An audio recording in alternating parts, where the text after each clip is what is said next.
Be here, and some of you have come from miles and miles away, you know, and so I think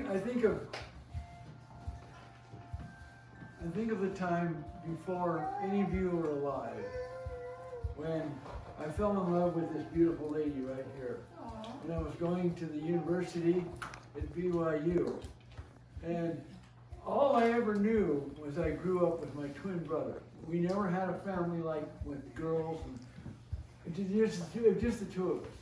And I do want to say that my brother and I were very close, and I can never remember a time that we got into any major fights or disagreements. And all the way through our lives, we tried to be supportive of each other. And we're hopeful that his family will join ours for family reunions and things. I'm not sure how that will work out, but I'm especially hopeful that all of us will continue to meet. You know, and sometimes it costs a lot of money, and sometimes it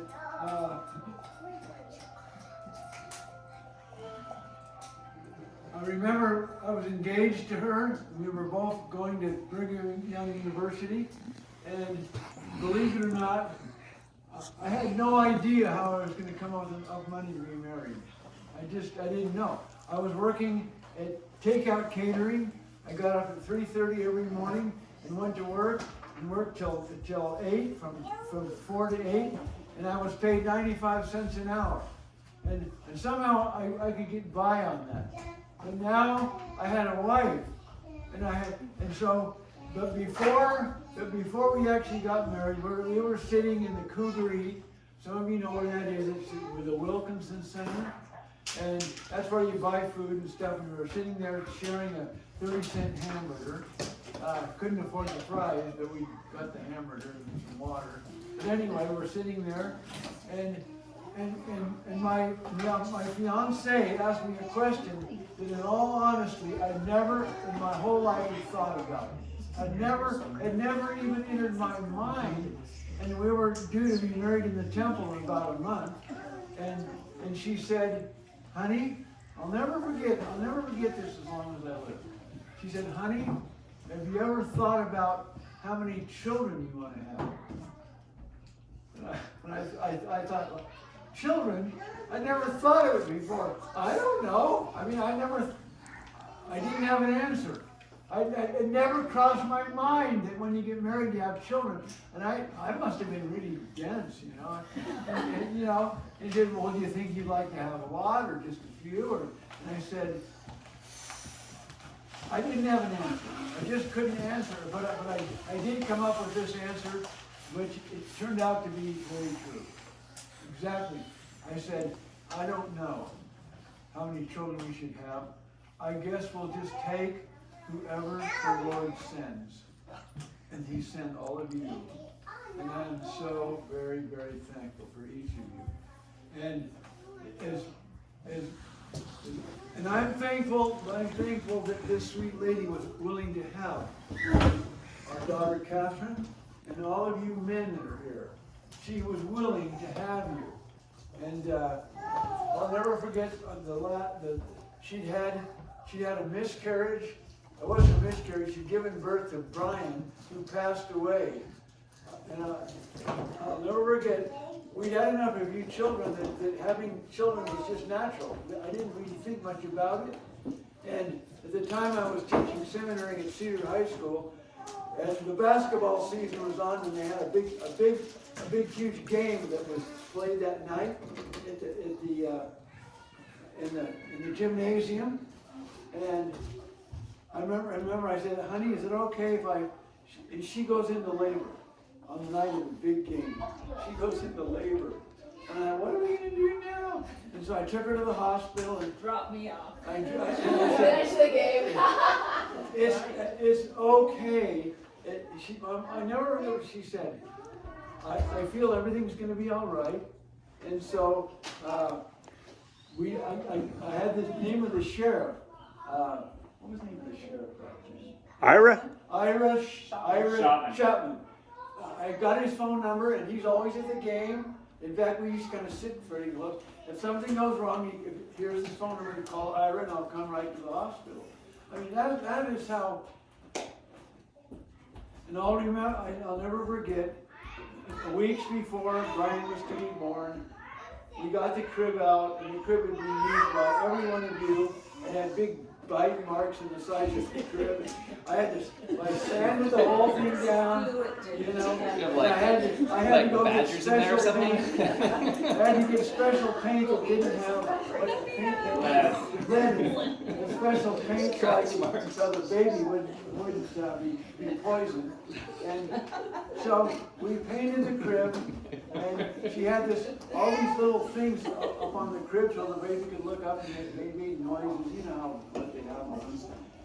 And back in those days, they had all the diapers were cloth. They didn't have Huggies or any of that stuff. You had used them, throw them in the toilet and rinsed them out, and then wash them, and then use them over again. So we had a supply of diapers. So my wife got all the diapers out, and she washed them all, and she got out all the little hand-me-down pajamas and stuff that Brian would need when he came. And One more. the basketball game was half over. It was half over. And Sheriff Shopman came running up to me and he said, "You need to get to the hospital immediately. Your wife is in serious trouble." I thought, oh, good. I mean, not that I was going to miss the game, but why wasn't I with her? I should have been with her. What am I screwing around at a ball game? So I rushed as fast as I could back to the hospital, and they were the doctor. She was on the stirrups, and the doctor was pulling really hard on Brian to try to get him out. He wouldn't. I'll never forget what he said. He said there's something wrong with this baby, and I don't know what it is, but something is desperately wrong. And he kept pulling, and finally Brian was born, and he had a congenital heart. And the doctor just said they started pumping oxygen into him, and he said he's not going to live. I'm sorry, we didn't expect that. We never expected that to happen to us ever. And the doctor was LDS, so he knew that we were members of the same church, and he said, "Have you picked out a name for this boy? We need to give it a name and a blessing. We need to give it to him right now, because he's not going to live much longer." And I didn't have any name. We never even talked about it. My wife had the name Brian James. She already had it picked out. She said, his name is Brian James. And so the doctor and I laid our hands upon his head. We gave him a name and a blessing. And he only lived about, I remember, he lived about an hour and a half. And Lynn was exhausted. She was just exhausted beyond. And she said, she needs to sleep. I want you to go home. And I'm sure you've got a crib you put together. I'm sure you've got diapers. He said, you go home, you tear that crib down, and you remove from that bedroom anything that reminds her of a baby. Get it all out of there, you know. In other words, pretend like this never happened. Well, it happened. And then, fortunately, you know, Jeff came along, and Keith came along, and I remember the day when the doctor said, "Lynn, listen, I know you're trying to do the best you can," but he said, "Your body is shot. You have so many pregnancies, you cannot have another baby. Don't even think about it. It's out of the question. We need to tie her tubes. We need to, take whatever measures we can so to prevent any future pregnancies." And I remember what she said. She said, "I can't." And he said, "Well, why is that?" She said, we have another child that hasn't come yet. I felt that child's presence. And I have to have this last child. And after that, then that will be the end. Well, that child happened to be Ryan Parke. One of the most wonderful people I've ever met.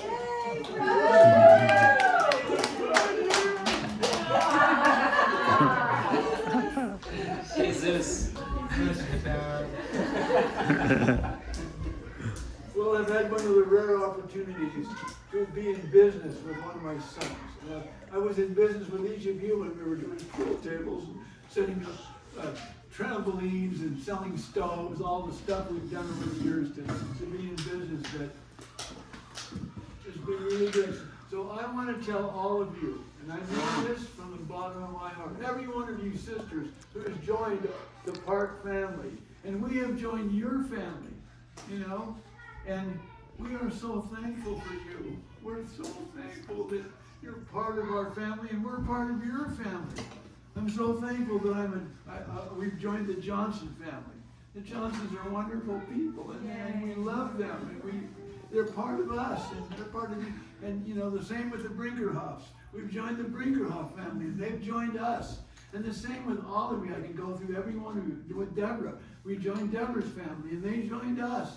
And so, I guess all I want you to know is how much Lynn and I love each one of you. And I mean that very sincerely. We'd do anything for you if you needed us. And so, we're just thankful that you're all here tonight.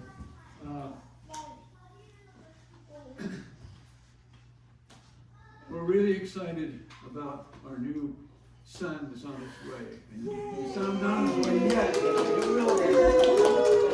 They came. Is there a name? I was against Robin coming.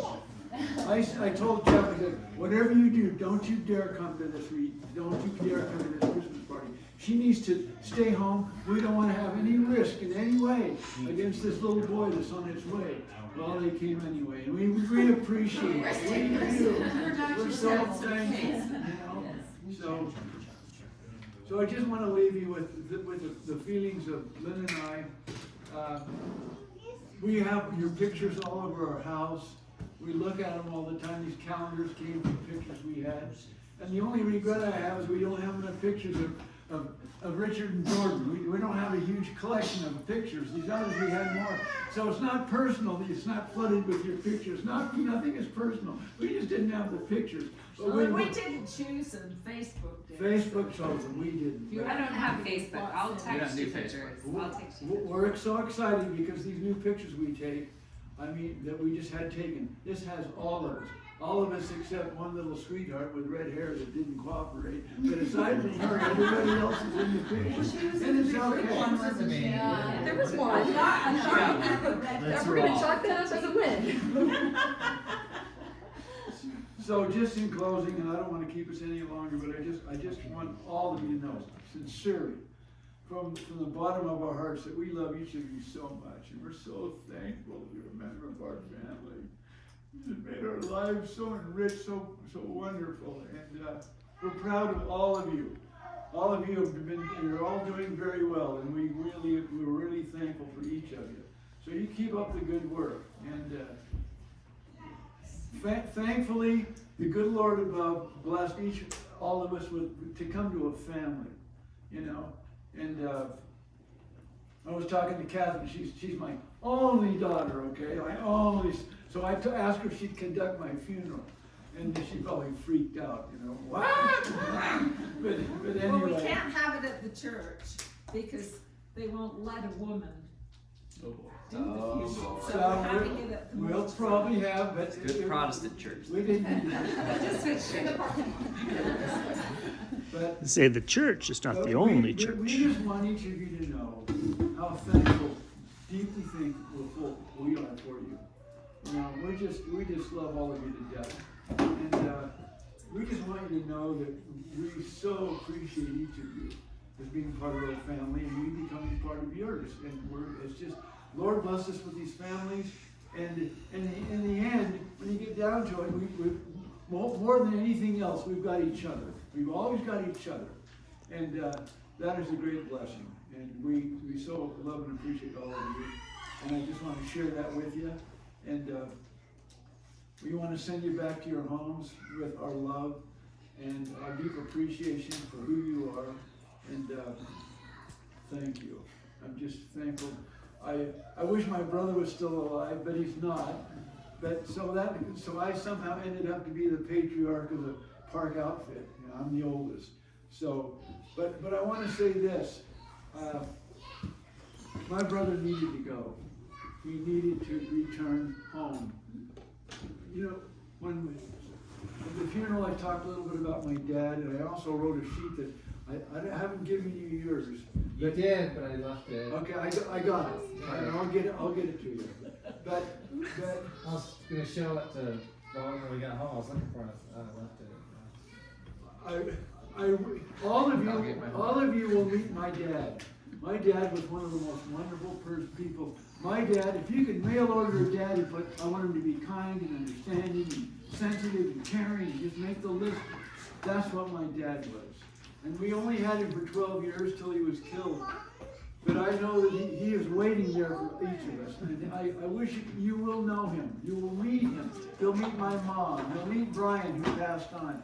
You'll meet Danny, who left us not too long ago. But I had the strongest feeling. You remember Reed and Carol? They had a son whose name was Christopher. A number of years ago, Christopher got cancer of the throat.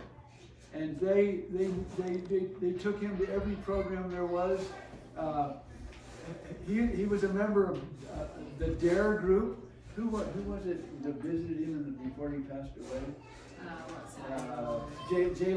J-Lo visited him. We have pictures of Chris, and they were so hopeful that Chris would make it, but he didn't. He died. And I don't know how many of you know Reed very well, but I didn't think Reed would ever. The minute you mention Christopher, tears will come to his eyes, even after all the years he's been gone. So, but these people are all part of our family, and they're waiting for. So when we pass on, we'll get to know all of them. So we have a family here, but we've got one on the other side, and although we can't see them, they're there and they're waiting, and they're anxious to meet all of you and be part of it. So, anyway, I just wanted to let all of you know how we feel about you. We're so thankful you're all here. I know you had to some of you had to make some. I mean, Keith drove all the way from Texas to be here with us. 19, yeah. 19 hours. 1,188 miles. He only stopped twice. He stopped twice. He only What? stopped twice. I hope you had a good podcast. He did a couple jars with me and we're good. That's incredible. At the funeral, I felt my brother's presence. I felt my dad's presence. I felt Danny's presence. And I felt Brian's presence. And Chris, who I told you who died, that Carol and Reed's son, they were all there. So we have a family on the other side as well as what's here. And someday we will all be united. And now we're such a happy time.